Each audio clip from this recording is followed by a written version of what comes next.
Hello aspirant, মই দেবাশ্ৰী ডেকা Assam aspirant চেনেলটোলৈ সকলোকে স্বাগতম জনাইছো। আজি আমাৰ এই ক্লাছটোত পোৰ্ট অফ ইণ্ডিয়াৰ বিষয়ে পঢ়িম আৰু পোৰ্ট মানে হৈছে তোমাৰ বন্দৰ। আৰু ভাৰতত মেজৰ তোমাৰ 13টা পোৰ্ট আছে আৰু এই পোৰ্টসমূহৰ লগত তোমাৰ 12খন উপকূলীয় ৰাজ্য তোমাৰ সংলগ্ন হৈ আছে।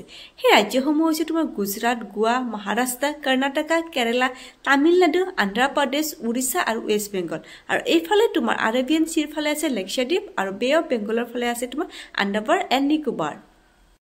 এই পোৰ্ট মানে কি? এই পোৰ্ট মানে হৈছে তোমাৰ এই সাগৰীয় উপকূলীয় অঞ্চলবিলাকৰ সাইডত তোমাৰ যিবিলাক তোমাৰ ট্ৰেভেলিঙৰ কাৰণে ধৰি লওক ইম্পৰ্ট এক্সপৰ্ট কৰাৰ কাৰণে ডাঙৰ ডাঙৰ জাহাজবিলাক য'ত তোমাৰ ৰখা হয় তাকে তোমাৰ পোৰ্ট বুলি কোৱা হয়।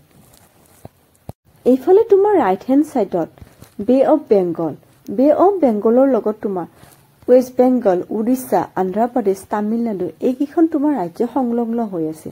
আৰু এইফালে হ'ল তোমাৰ আৰেবিয়ান চি আৰু এই আৰেবিয়ান চিৰ লগত তোমাৰ গুজৰাট, গোৱা, মহাৰাষ্ট্ৰ, কৰ্ণাটকা আৰু কেৰালা এইকেইখন তোমাৰ ৰাজ্য সংলগ্ন হৈ আছে। আমাৰ ইণ্ডিয়াৰ লেণ্ডমাৰ্কৰ ভিতৰত তোমাৰ 9খন ষ্টেট আমাৰ সাগৰীয় উপকূলৰ লগত জইন হৈ আছে। আৰু এইফালে তোমাৰ আন্দামান এণ্ড নিকোবাৰ আৰু লেকচাদ্বীপ এই দুখন তোমাৰ এই তিনিখন আইলেণ্ড তোমাৰ সাগৰৰ লগত তোমাৰ সংলগ্ন হৈ আছে। গুজৰাটত তোমাৰ কান্দেলা পোৰ্ট আৰু তাৰ আন এটা নাম হ'ল দীনদয়াল পোৰ্ট। গোৱাত তোমাৰ মুৰ্মুগাঁও পোৰ্ট। মহাৰাষ্ট্ৰত তোমাৰ মুম্বাই পোৰ্ট আৰু এই মুম্বাই পোৰ্টৰ আন এটা নাম তোমাৰ জৱাহৰলাল নেহৰু পোৰ্ট বুলিও কোৱা হৈছিলে। কৰ্ণাটকাত তোমাৰ নিউ মেংগলোৰ পোৰ্ট আৰু কেৰালাত তোমাৰ কোচি পোৰ্ট। ৱেষ্ট বেংগলত তোমাৰ শ্যামাপ্ৰসাদ মুখাৰ্জী পোৰ্ট আৰু উৰিষ্যাত তোমাৰ পাৰাদীপ পোৰ্ট। অন্ধ্ৰ প্ৰদেশত তোমাৰ দুখন পোৰ্ট আছে, এখন হ'ল তোমাৰ বিশাখাপট্টনম পোৰ্ট আৰু এখন হ'ল তোমাৰ চেন্নাই পোৰ্ট। তামিলনাডুত তোমাৰ দুখন পোৰ্ট আছে, এখন হ'ল তোমাৰ কামাৰাজান পোৰ্ট আৰু এখন হ'ল তোমাৰ টুটিকৰিয়ান পোৰ্ট তামিলনাডু। কলকাতাত তোমাৰ হালদিয়া পোৰ্ট। আন্দামান এণ্ড নিকোবাৰত পোৰ্ট বিলৰ পোৰ্ট আন্দামান এণ্ড নিকোবাৰত।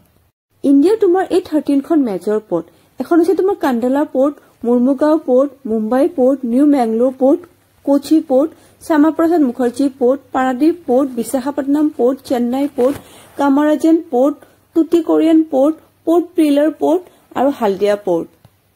কিছুমান মই তোমাক ষ্টেটিক পইণ্ট কৈ আছো যে লাৰ্জেষ্ট তোমাৰ আৰ্টিফিচিয়েল পোৰ্ট হ'ল মুম্বাই পোৰ্ট আৰু ছেকেণ্ড বিজেষ্ট তোমাৰ পোৰ্ট হ'ল চেন্নাই পোৰ্ট। আৰু অনলি ৰিভাৰ চিষ্টেমৰ ওপৰত থকা পোৰ্টটো হৈছে তোমাৰ হালদিয়া পোৰ্ট, যিটো তোমাৰ হুগলী ৰিভাৰৰ ওপৰত আছে কলকাতাৰ। অতি কম সময়ৰ ভিতৰতে মই ইণ্ডিয়াৰ পোৰ্ট চিষ্টেমটো মই কভাৰ কৰিছো। এইদৰে মোৰ লগত জড়িত হৈ থকা আৰু ধুনীয়া ধুনীয়া ভিডিঅ'বিলাক চাই থকা আৰু এইদৰে মই তোমালোকক এটা এটাকৈ এই ষ্টেটিক পইণ্টবিলাক এটা এটা ক্লাছত মই কভাৰ কৰিম। এইদৰে ধুনীয়া ধুনীয়া ভিডিঅ'বিলাক পাই থাকিবৰ বাবে মোৰ চেনেলটোক ছাবস্ক্ৰাইব, লাইক আৰু কমেণ্ট কৰিবা। আজিলৈকে বাই।